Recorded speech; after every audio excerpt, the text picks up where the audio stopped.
Today is Saturday, July 18th, 2026, and this is Read Through the Bible. And we are meeting up with the Hooks today in Onawa, Iowa. That's right. That's where RAGBRAI begins, which is the bike ride across Iowa. Yeah, and I'm going to try to ride my bike all the way across Iowa. It's going to be hot. It's going to be hot. Hot. I don't know if I'm going to be able to do it. We've been on vacation with our family in South Dakota, and for the past week I've not been able to ride my bike. They're just surrounded by gravel roads, and I've just not been able to do that. So we'll see. I'm going to try though. But today we are reading Proverbs chapter 30, the first 16 verses. And it says at the beginning of verse 1, the words of Agur, the son of Jekah, the oracle. So we literally know nothing about Agur except his father's name. And we don't know anything about this Jekah guy. No. But we do know he wrote this oracle, and the truths contained in this oracle maybe give us an insight into his life. These are just great Proverbs, like all the Proverbs are great, obviously. But here we go. Okay, middle of verse 1. The man declares, I am weary, O God, I am weary, O God, and worn out. Surely I am too stupid to be a man. I have not the understanding of a man. This is all very down and negative, and it continues. Yeah. Verse 3, I have not learned wisdom, nor have I knowledge of the Holy One. Boy, and those are all things that the Proverbs is urging us to pursue. Pursue wisdom, pursue knowledge of the Holy One. Verse 4, who has ascended to heaven and come down?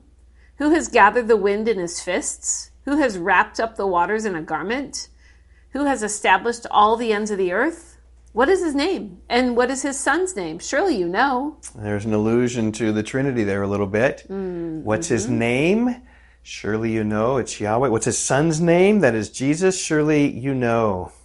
And that verse 4 sounds a lot like Job also. It does. Well, I was thinking about this. Next time I preach, I'm preaching on Job 3. So I've been really meditating on that. Listened to a couple sermons today on Job 3. And just even this idea about too stupid or weary, worn out. He wants to die in Job 3.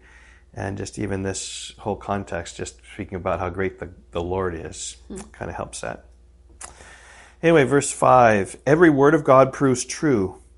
He is a shield to those who take refuge in him. Do not add to his words, lest he rebuke you, and you be found a liar. Wow. That's why I read through the whole Bible, because every word of God proves true. Every single word that we have read to you is true. Let's not take away from them. Let's not add to them. Verse 7. 2 things I ask of you. Deny them not to me before I die. Remove far from me falsehood and lying. That's one. And here's the second one.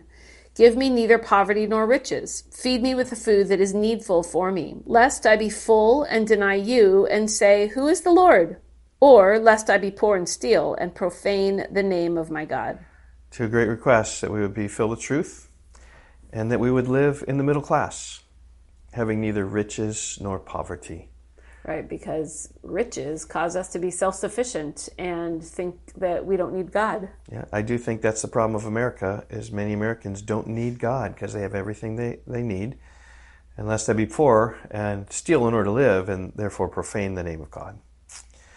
Verse 10, do not slander a servant to his master, lest he curse you, and you be held guilty. Verse 11, there are those who curse their fathers and do not bless their mothers. There are those who are clean in their own eyes, but are not washed of their filth.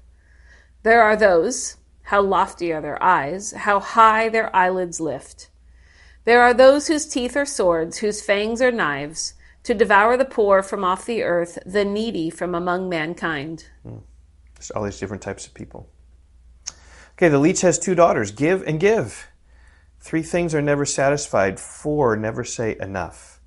Sheol, the barren womb, the land never satisfied with water, and the fire that never says enough. Yep. Sheol, the grave, there's always people being buried. The barren womb just longs and longs and longs for a child. The desert land that always will take up more and more and more and more and more water, and fire which will always consume. Just good observations of what our friend Mr. Agur is seeing for us today. Okay, we will see you tomorrow. Bye-bye. Goodbye.